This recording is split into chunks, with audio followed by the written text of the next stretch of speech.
Yes. Did you get my presentation? I'm sorry? Did you get my presentation?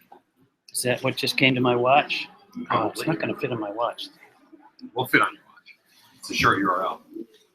When are you talking? I did get something 10 minutes this ago. morning. Just came to my watch. Oh, it's not going to fit on my watch. Where? Here. Okay. Do you know who Johanna is? I think she's assigned to this room. I can help you find her. I can point her out. Yeah, that would be great. Yeah. Find Johanna. Yeah. Johanna, young blonde girl, student fellow. I'll help. It's recording audio through this, not through the front. Check it out. If you test it. Okay. Sure. Yeah. I might help him find Johanna. When are you talking? I did get something 10 minutes ago. Just came to my watch.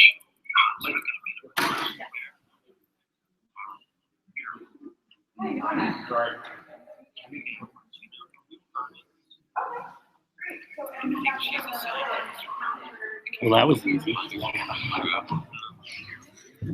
This entire day has been dodging possestics. It's only been an hour.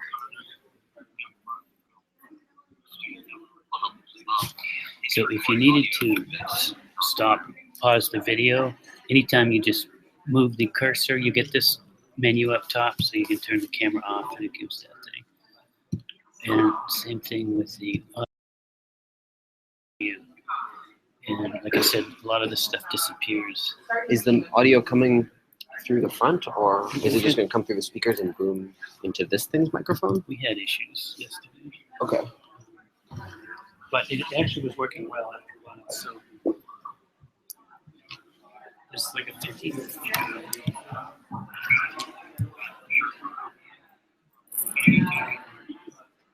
Audio check, audio check.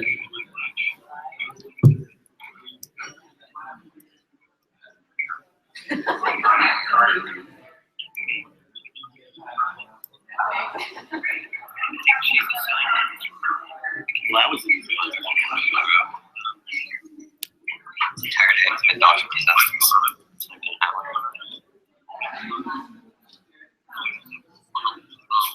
So if you needed to stop, pause the video, anytime you just move the cursor, you get this menu up top, so you can turn the camera off. Yeah.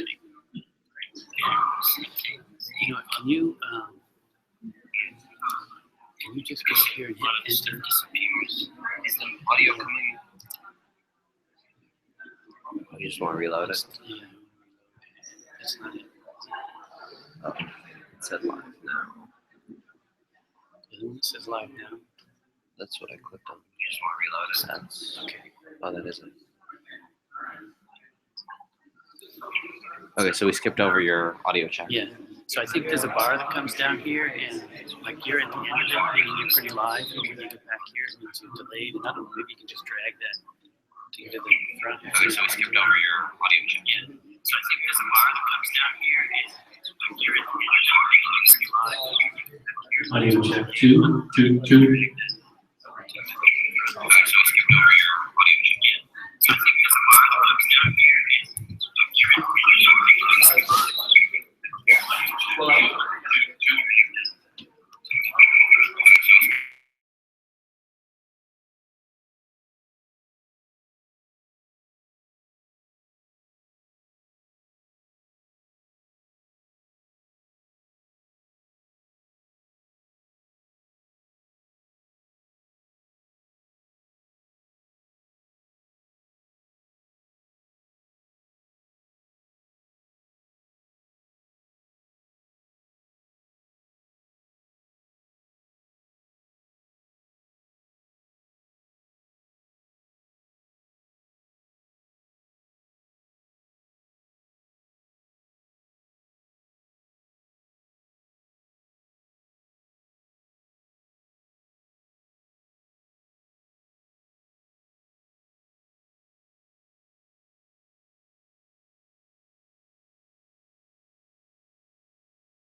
Okay, I think I'm back.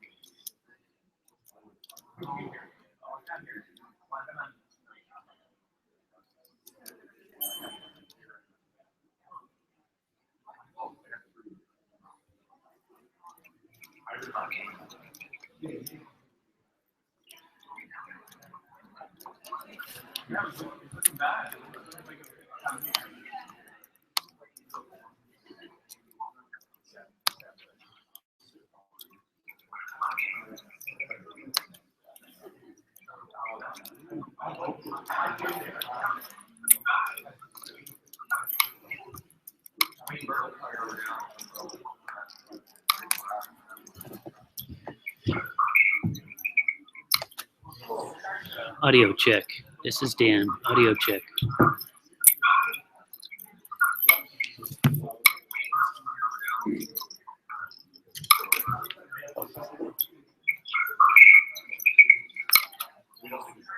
Audio check.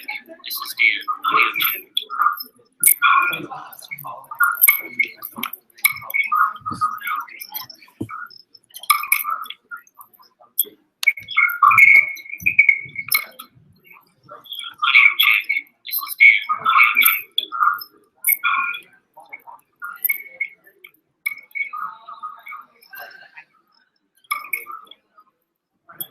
Audio check 2. This is Dan again. 2.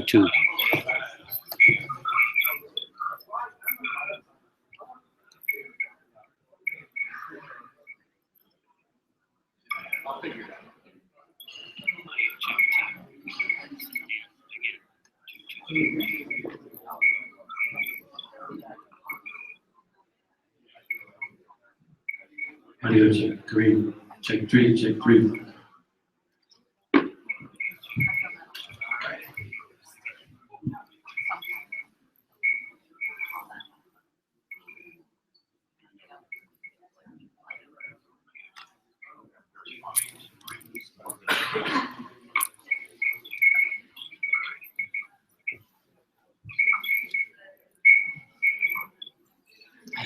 So I'm gonna hang back here with you guys in case Sean says he might need to run out a couple of times during the session. Yeah, I don't really know what you guys are going to be able to do back Yeah. here. It's not really working. It's not, and he said it's like total silence, so that Well, the problem is that there were only 2 guys in here working on this last night. Mhm. So we were using this microphone built in here. And I was saying that's not right, but the audio guy was saying, well, that's the only way we can get it working right now. Yep. But we didn't realize that there's all this 300 people It's going to gonna be have picked up some by that noise. microphone now, and Yeah. all of us talking are going to be picked up by this. Yeah. It can't possibly be that quiet back here. So I turned it off. It's not picking up this microphone anymore, but it's hardly picking up anything at the moment. okay. But Oh, so things it are going does to get pick up the started. microphone up there somehow? Well, yeah, Is that and this specific? it's supposed to. This wire comes from the house audio from that mixer, so it's supposed to go in there and come out. Oh, so then if that one's off, can we hear? Well, yeah. Oh, we're on a delay still. We're gonna reload. So then if that one's off, So I guess the one on the computer is still on. But it's still mostly getting us.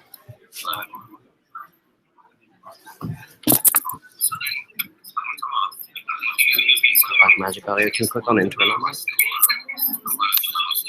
Can you just turn that one all the way down?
Thank you.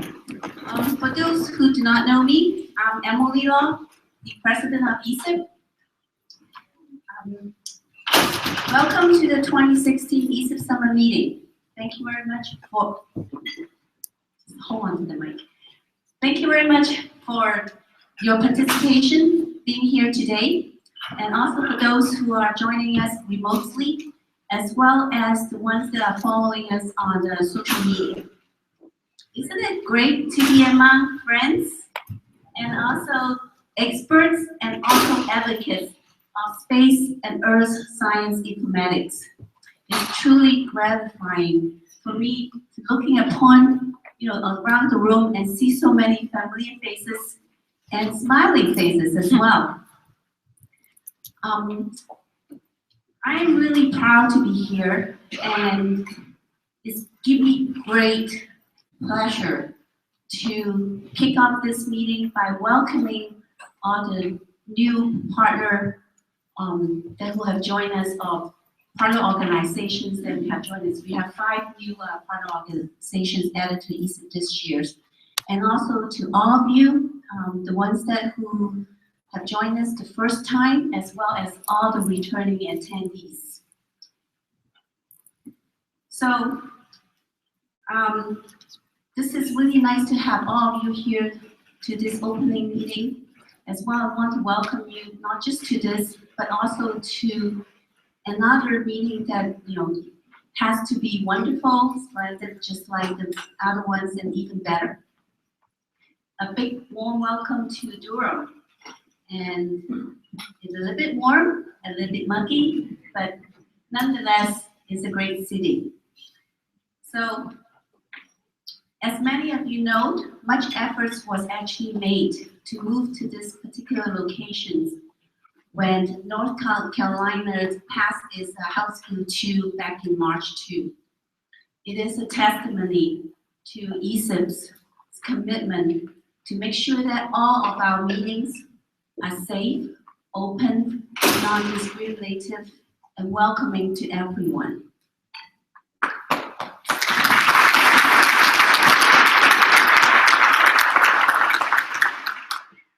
So let me now acknowledge all those who have made this meeting possible.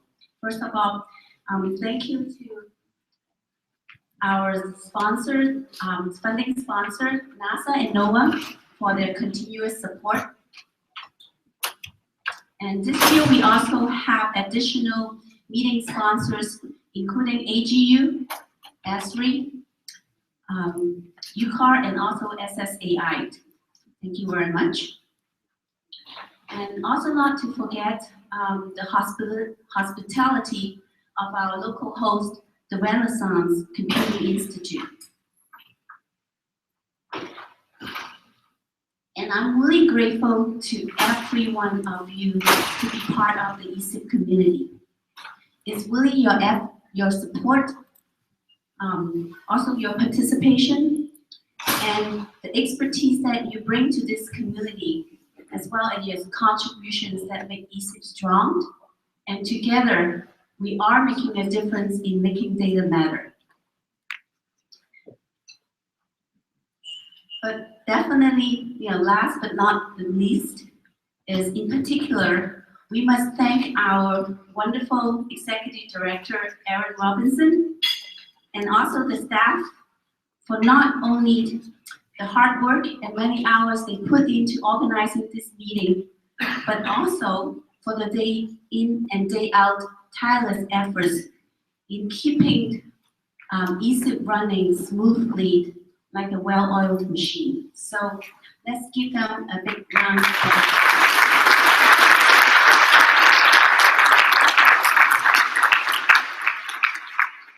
And now I'll invite Aaron to come up to give you the overview of the program as well as ESIP. So thank you and enjoy the meeting.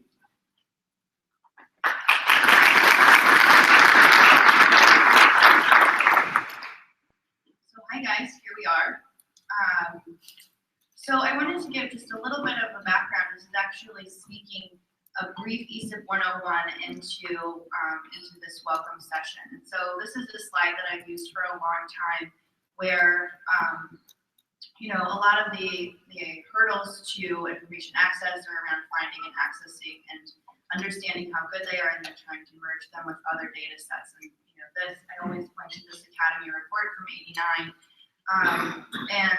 ESIP is coming together, bringing a network of organizations together around these data-related issues, both from the user's perspective, but also from the provider's perspective. And I think that's a special thing about ESIP, that we're bringing large data facilities, researchers, and application developers all together to organize these, and come to some consensus about solutions for these problems. So we'll see that throughout the week. So as most of you know, ESIP was formed in the late 90s by NASA. It now has about 170 member organizations, and its vision is really to be a leader in this data life cycle of collection, stewardship, and use. As Emily said, we have 5 new members that we'd like to welcome. Are there any people representing those new members in this room? For Ruth, or the Knowledge Network, the Northwest Knowledge Network in the back, was part of our winter class. And we have a few others, if you interested. But anyway, so this was a big class for us. Oh, I saw you. I would like to thank our leadership as well. They've done a tremendous amount of work the first half of this year, and you'll hear more about it in the State of the Federation. And you might have seen as you're coming in, there are collaboration area posters that are in the hallway that'll let you dive a little bit deeper into what those groups are doing. And this is all an effort that the leadership has led to start crossing the silos that have formed in the ESIP clusters and help us all be a little bit more aware of what's going on. A big thank you to these guys. And also to the student fellows. So you'll see them running around. Bar is in the back. Student fellows, if you are in the room, will you stand up so we know your faces? We have 8 of them around. They're sort of like the Pokemon Go guys. So you're looking for them. Thank you guys so much. And then Emily thanked the staff, but I would be remiss if I didn't say that I have an incredible team, and they're all over the meeting. Rebecca is here. Annie Burgess and Annie. The Annies are over here. Annie K and AB. And Dan is probably working with the projector somewhere. But as you see them, they're a fixture of ESIP, and we're grateful to have them. So some of you have seen me do this before, but one of the great things about ESIP is networking, and this is still early enough in the morning, so I'd like to get everybody up. Stand up. And this is really why we meet. So I want you to look around and find something that you don't know. One of the things that happens in ESIP sometimes is we just stick with our comfortable groups. So take 30 seconds.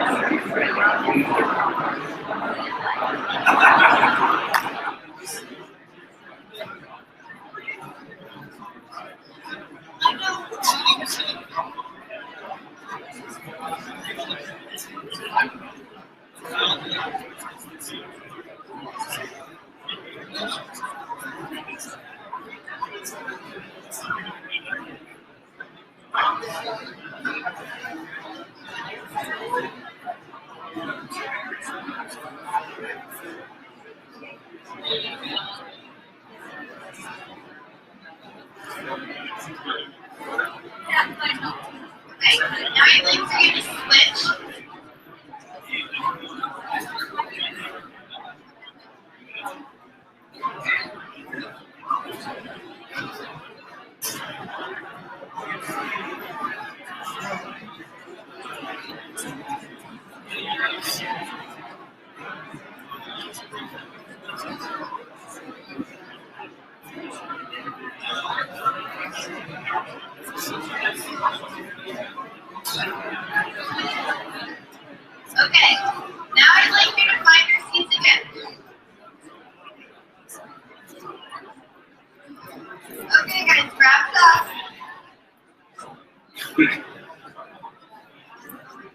Okay,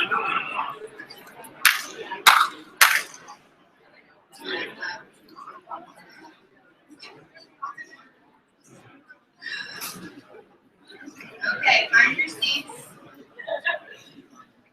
It's always really fun to see that happen because as soon, people are like, not really ready to talk. And as soon as we let ESIP people start to connect, it takes on a really fun way. So lovely. So I did that because I think that's one of the ways that you can think of it as a backbone, right?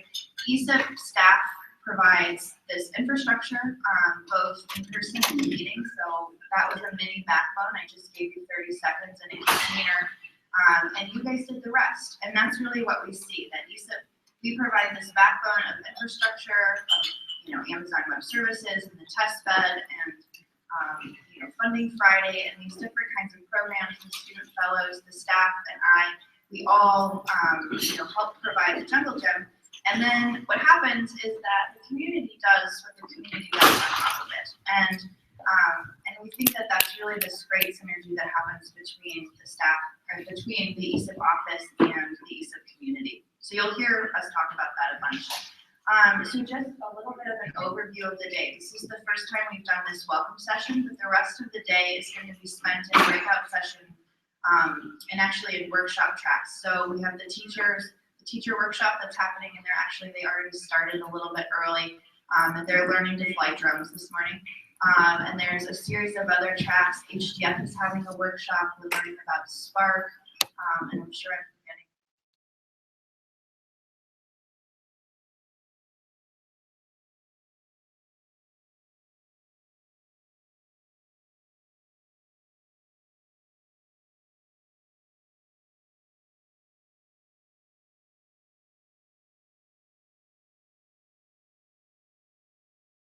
Community effort, because all the content is generated by lots of you sitting in this audience. One new thing, there are a couple of new things that are here. We're using Sketch. I think many of you have seen. Has everybody seen Sketch? Can you raise your hand if you aren't sure? Who use Sketch? Let's see the hands that have used Sketch. Super.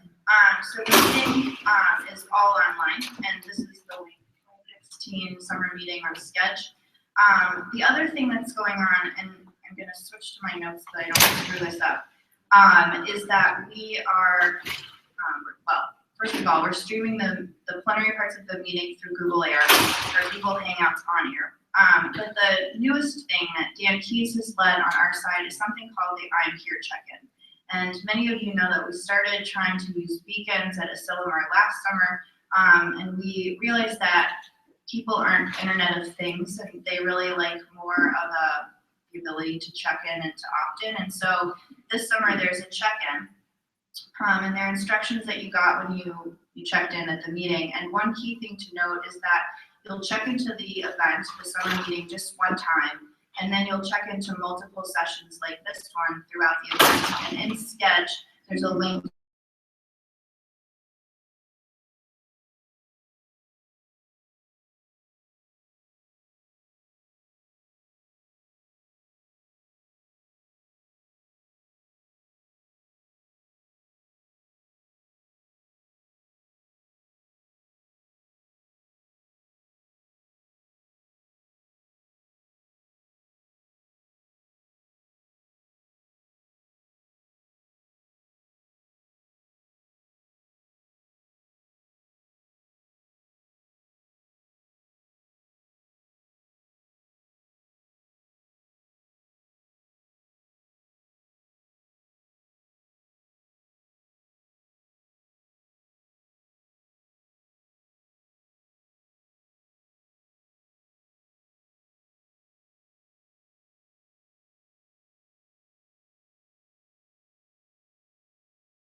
Glad to have him here.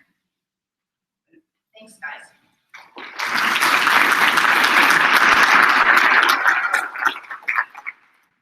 So thanks, everybody. And thank you, Aaron. I want to add my welcome as the local host and also pass on a welcome and best regards from Rincy's director, Stan Mayhall, who is on travel. And you all understand that for sure. Aaron asked me, and I was somewhat hesitant to say why I keep coming back to ESIP, but actually I thought about it this morning just a few minutes ago. I think it's the other way around, which is why does ESIP keep coming back to me? And the reason I say that is I've been affiliated now with, as a host, a local host, with 4 different ESIP meetings, starting with Columbia and CDAC, and then Knoxville and Oak Ridge, and now Rincy and UNC twice. So anyway, but it's great. More seriously, one reason why I'm coming back is people of ESIP, which has already talked about quite a bit, but I'm reminded of a cliche in this context, which is progress happens at the speed of trust. And I think people are here embodying that, and that's why we do a lot of really great stuff. So with that, what I want to do, just say a couple words here. Again, welcome, and then tell you a little bit more about Rincy and why Rincy likes ESIP so much, and then finish up with a couple other tidbits. So again, welcome to the Triangle area. It's a really great region if you're not familiar with it. I understand how many folks came in on Saturday? A few. And I understand a few people got wet, travel issues. I saw the pictures. So this is why that's like the 3-day rain total accumulation right in the center is Raleigh, bright red color. It's over 6 inches of accumulation of rain. A lot of it happened Saturday. I want to assure you that that's not normal. For the month, this graph is hard to see, but for the month, we're about 8 inches ahead of our mean rainfall. It's only halfway through the month. So hang in there. Unfortunately, they're calling for more rain today around lunchtime, but I guess we'll mostly be inside. So we'll have to watch that. But hang in there with the weather. So Rincy, as was said before, Rincy stands for the Renaissance Computing Institute. Computing Institute. We are a research institute of UNC Chapel Hill, although we are affiliated and founding was tied up with Duke and NC State, so we're really trying to bring in the triangle. And ESIP is Rincy is very excited to be hosting the meeting, to be affiliated with ESIP. We share a lot of common interests, a lot of common research areas, and domain interests and things like that. These are just a few not quite random pictures, but the one on the bottom is our social computing room, which is up on campus. Our Rincy is located just down the hill from Chapel Hill proper. And that has, I think it's 3 walls worth of integrated use reads and maybe lots of interesting education and research and those kinds of things. The center there, some of you may recognize that it's not ESIP function, but a lot of ESIP people there. That's iSamples workshop that we hosted. We're engaged with supercomputing folks, so we go supercomputing on that. And we work with all of the domains that are related to what ESIP does. And just one final note there for the nice synergies and connections. ESIP has really, or Rincy has really been working on focusing on data and data science. When they started out in 2006, the goal was a little bit different and more sort of out there innovation. Over the years, much more data, and I really think we're trying to do in our own way what ESIP does, which is the whole making data matters thing. So that's a really nice connection. So let me just try to quickly go through just to say a little bit more about some specific things that Rincy does and areas we work in, and obviously if you have questions, feel free to follow up. I don't see any other Rincy folks here today, but I know a few people will be coming through the next few days, so if you have a chance and want to talk to them, talk to me, that's great. So, we want to take data science and use it to enable research, innovation, and economic development, and research, innovation, and engagement are 3 buzzwords that we use in the context of Rincy.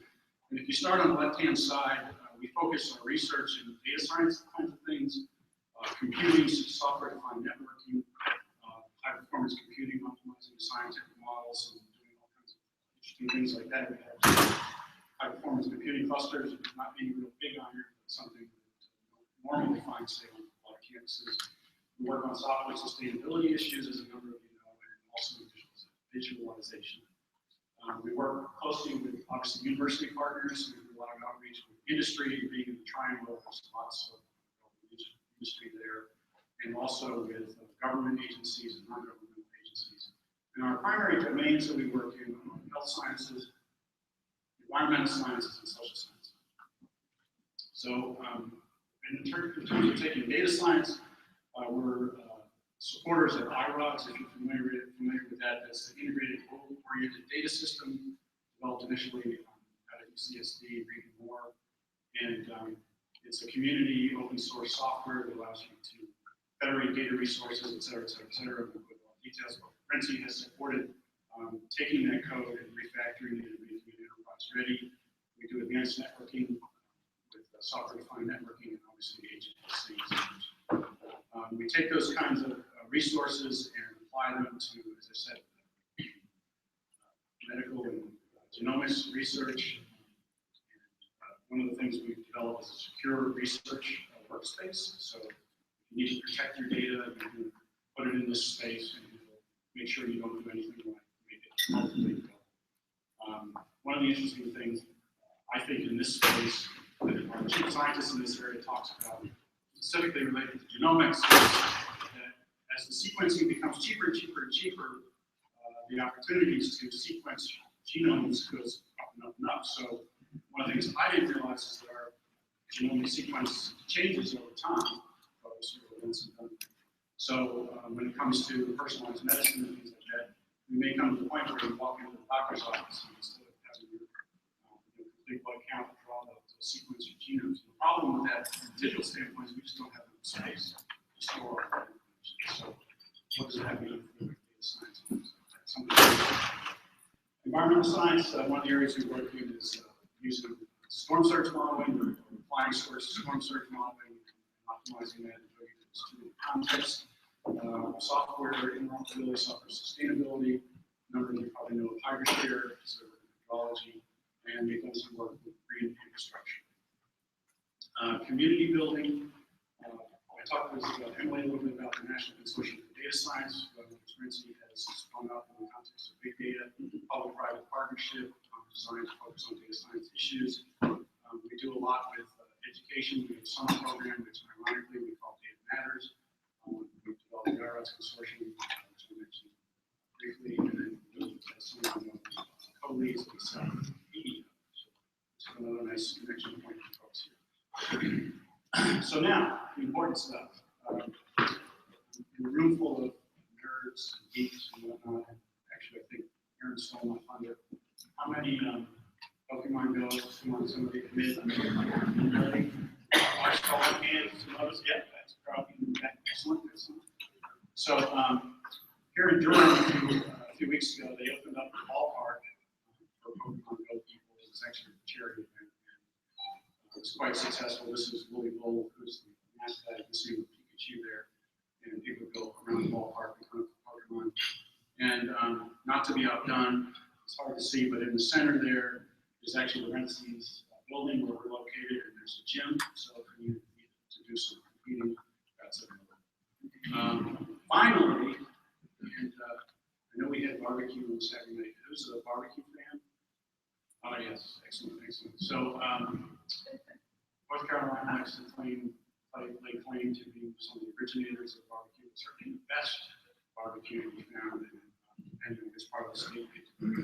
But if you need to go searching for it, here's a couple, 2, 3 places. With that, I'll say thank you very much, and again, welcome.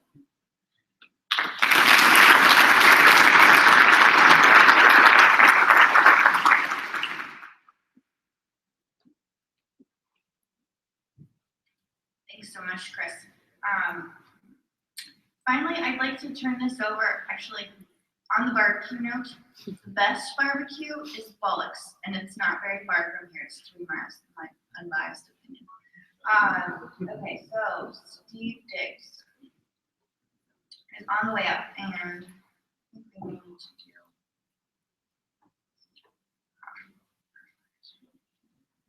Don't look, I'm sure that this is supposed to be. So I'd like to bring Steve Diggs up because Steve is the current ESIP Visioneers Working Group Chair, and Steve has been instrumental in ensuring that we continue to evolve. And if you know Steve, he's really innovative and creative, and so it's been wonderful to have him work with this group, and he's going to share just a bit about the things that Visioneers have added. After that, I don't know if I can live up to it. Good morning, everyone. How many people here from the Pacific time zone? Yeah, I can tell. So yeah, just try to pay attention to Pacific, Mountain, Central, and Eastern people here are all good to go. So Visioneers. What is Visioneer? Originally conceived in 2005 by ESIP. Really was kind of top down. So was more sort of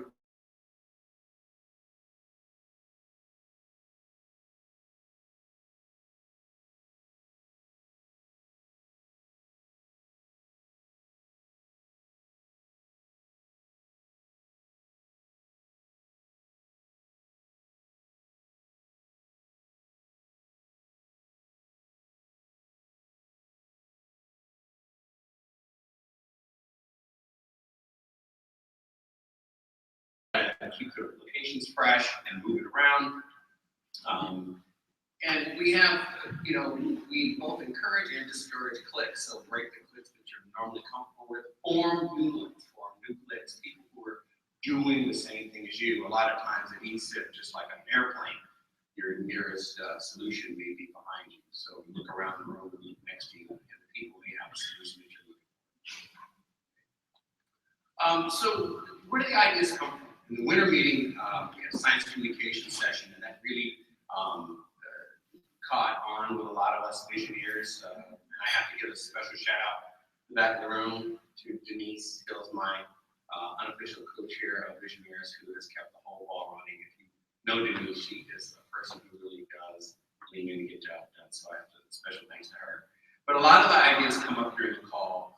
Half of which Denise actually was able to chair. And simplification was one, and that grew and grew and grew. One of the great things about being Visioneers and anybody is that an idea will come up, and if it's a really good idea in a welcoming environment, that idea is implemented, made real by the staff and then implemented. So you'll see things at the end of what I'm talking about, where the ideas became real.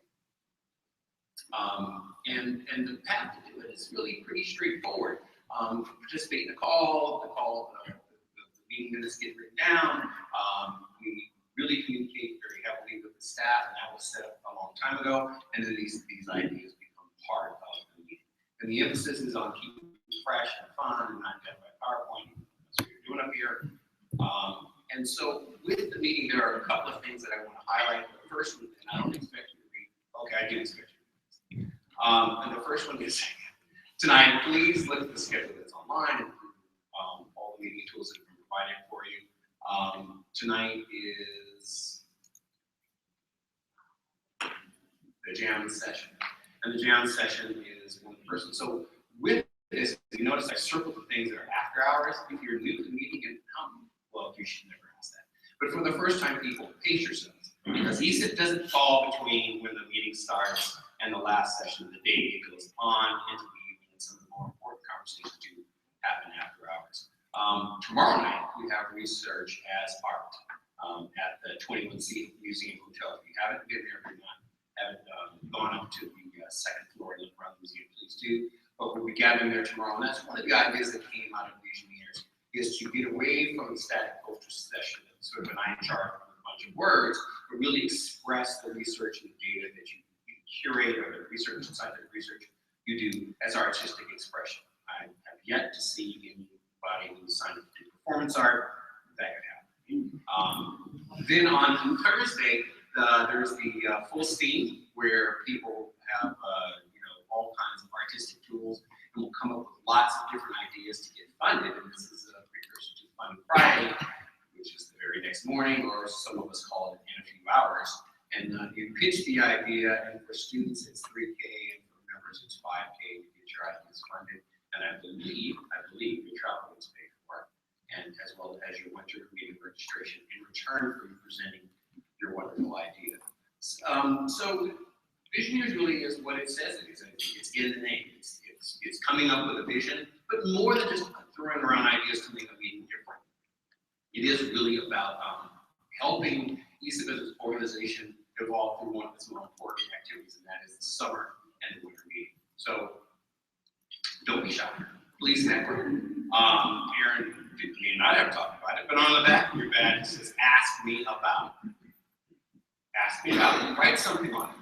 And then flip your badge over as it will do automatically. And then somebody will ask you about that. Please have an answer. Ask me about Durham Bulls box scores. No, that's not going to work. And finally, you know, we're really not a closed group as intimidating as it may seem to some people who like to focus on data and intricate details. Please join the group, join the calls, voice up. There really are no bad ideas. Everybody in this room comes up with great ideas or you wouldn't be here. So we really want to expand the ranks of Visioneers and get new ideas for the winter meeting and next summer's meeting. So with that, thank you very much and have a good week.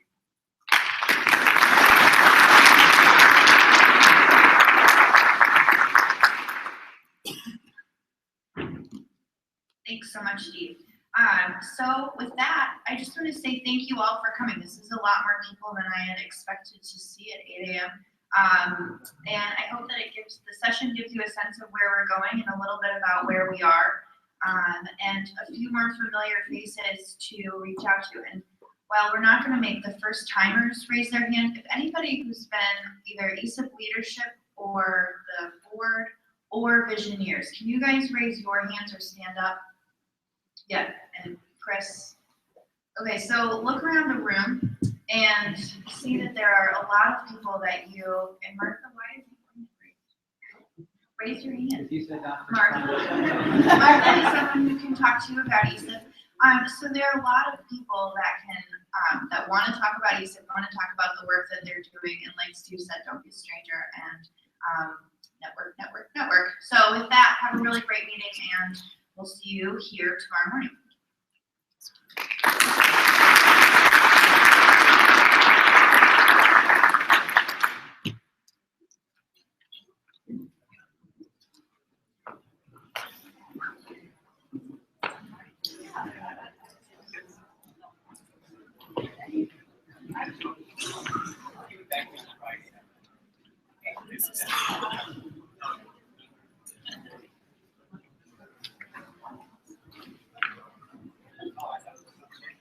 Thank you.